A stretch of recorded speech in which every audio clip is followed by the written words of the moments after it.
Hello everyone. ಇವತ್ತು ತೊಗರಿಕಾಯಿ ಸಾಂಬಾರು ಮಾಡೋದು ಹೇಗೆ ಅಂತ ನೋಡೋಣ. ಮೊದಲಿಗೆ ಒಂದು ಕುಕ್ಕರ್ಗೆ ಹಸಿ ತೊಗರಿಕಾಯಿ ಹಾಕ್ಕೋತಾ ಇದ್ದೀನಿ. ಇದು ಹಸಿದಾಗಿರೋದ್ರಿಂದ ನಾನು ಸೆಪ್ರೇಟಾಗಿ ಬೇಯಿಸ್ಕೋತಾ ಇಲ್ಲ.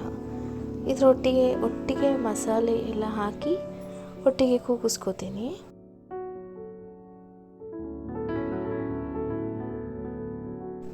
ಮೊದಲಿಗೆ ಜಾರ್ಗೆ 1 ಬೌಲ್ ಕೊಬ್ಬರಿ, ಸ್ವಲ್ಪ ಕೊತ್ತಂಬರಿ, 1 ಈರುಳ್ಳಿ, ಚಕ್ಕೆ ಲವಂಗ, 1 8ರಿಂದ 10 ಬೆಳ್ಳುಳ್ಳಿ, 5ಕ್ಕೆ ನಾನು 4 ಟೊಮೆಟೊ ಹಾಕೋತಾ ಇದ್ದೀನಿ, 1 ಟೇಬಲ್ ಸ್ಪೂನಷ್ಟು ಧನಿಯಾ ಪೌಡರ್, ಚಿಟಿಕೆ ಅರಿಶಿನ, 2 ಟೇಬಲ್ ಸ್ಪೂನಷ್ಟು ಸಾಂಬಾರು ಪೌಡರ್ ಹಾಕೋತಾ ಇದ್ದೀನಿ.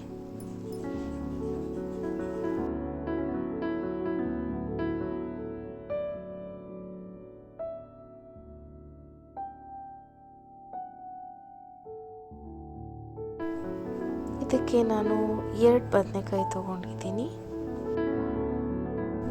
1 ಆಲೂಗಡ್ಡೆ ತೊಗೊಂಡಿದ್ದೀನಿ.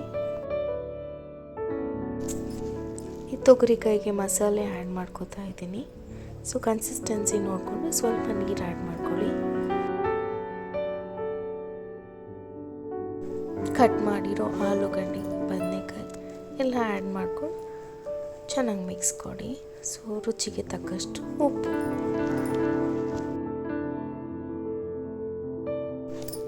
ಇದನ್ನು 2 ವಿಷಲ್ ಹಾಕ್ಸ್ಕೋಬೇಕು.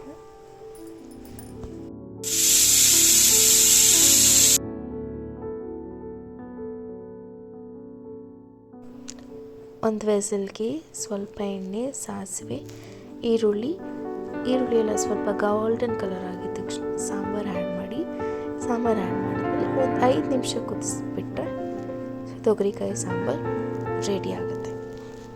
Thank you.